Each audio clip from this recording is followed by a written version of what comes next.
നടിയെ ആക്രമിച്ച കേസിൽ വിചാരണയുടെ ഇനിയുള്ള നടപടികൾ തുറന്ന കോടതിയിൽ വേണമെന്ന ആവശ്യം വിചാരണ കോടതി ഇന്ന് പരിഗണിക്കും. അതിജീവിതയാണ് ഈ ആവശ്യം ഉന്നയിച്ച് ഹർജി നൽകിയത്. വിചാരണയുടെ വിവരങ്ങൾ പുറം ലോകം അറിയുന്നതിൽ എതിർപ്പില്ല എന്നാണ് ഹർജിയിലുള്ളത്.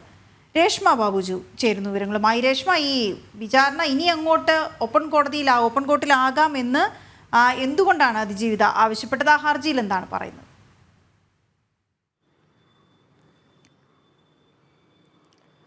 വീണ, ഈ നടി ആക്രമിച്ച കേസിൽ വിചാരണയിൽ അന്തിമവാദം നടന്നുകൊണ്ടിരിക്കുകയാണ്. അതുമായി ബന്ധപ്പെട്ടാണ് ഇപ്പോൾ നിലവിൽ വിചാരണ കോടതിയിൽ നടി ഒരു ഹർജി നൽകിയിരിക്കുന്നത്. അതായത് ഇനിയുള്ള വാദഗതികളൊക്കെ തന്നെ തുറന്ന കോടതിയിൽ നടത്തണമെന്നുള്ളൊരു ആവശ്യം മുൻനിർത്തിക്കൊണ്ടാണ് അതിജീവിത വിചാരണ കോടതിയെ സമീപിച്ചിരിക്കുന്നത്. വിചാരണ കോടതിയായിട്ടുള്ള എറണാകുളം പ്രിൻസിപ്പൽ സെഷൻസ് കോടതിയാണ് ഈ ഹർജി ഇന്ന് പരിഗണിക്കുക. പ്രധാനമായിട്ട് അവർ ഉന്നയിക്കുന്ന ഒരു വാദം എന്ന് പറയുന്നത് ചില തെറ്റായ കാര്യങ്ങൾ പുറത്ത് പ്രചരിക്കുന്നുണ്ട്.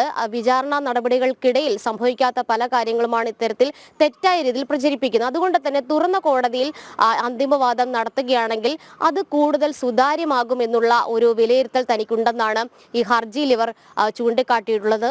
അത് മാത്രമല്ല, ഈ വിചാരണയുടെ യഥാർത്ഥ വശങ്ങൾ പുറത്തു വരണമെന്നുള്ള ഒരു ആഗ്രഹം കൂടി തനിക്കുണ്ട്. അതുകൊണ്ട് തന്നെ തന്നെ ഈ ഒരു ആവശ്യം പരിഗണിക്കണം, അനുഭാവപൂർവ്വം പരിഗണിക്കണം എന്നുള്ളതാണ് ഹർജിയിൽ ഈ അതിജീവിത ഉന്നയിച്ചിട്ടുള്ള ഒരു വാദം. എന്തായാലും എറണാകുളം പ്രിൻസിപ്പൽ സെഷൻസ് കോടതിയാണ് ഈ ഹർജി പരിഗണിക്കുന്നത്. 2017 ഫെബ്രുവരിയിലാണ് ഈ നടിയെ ആക്രമിച്ച് ദൃശ്യങ്ങൾ പകർത്തിയത്. ഈ കൊട്ടേഷൻ നൽകിയത് പ്രകാരം, ദിലീപിന്റെ കൊട്ടേഷൻ പ്രകാരം ഗുണ്ടാ സംഘം ആണ് ഇത്തരത്തിൽ പൾസസുനിയുടെ നേതൃത്വത്തിലുള്ള ഗുണ്ടാ സംഘമാണ് നടിയെ ആക്രമിച്ച് അപകീർത്തികരമായിട്ടുള്ള ദൃശ്യങ്ങൾ പകർത്തിയത്. ഈ കേസ് ആരംഭിച്ചതിന് ശേഷം പിന്നീട് 2018 മാർച്ച് 8-നാണ് വിചാരണ ആരംഭിച്ചത്. എന്തായാലും പല സമയങ്ങളിലും വിചാരണ നീണ്ടുപോകുന്ന ഒരു സാഹചര്യത്തിലൊക്കെ എത്തിയിരുന്നു. അതിനിടയിൽ തന്നെയാണ് ഈ ഓപ്പൺ കോടതിയിൽ വേണം ഈ വിചാരണ നടപടികൾ എന്നുള്ള ഒരു ആവശ്യം മുൻനിർത്തിക്കൊണ്ട് വീണ്ടും ഒരു ഹർജി നടി നൽകിയിരിക്കുന്നത്.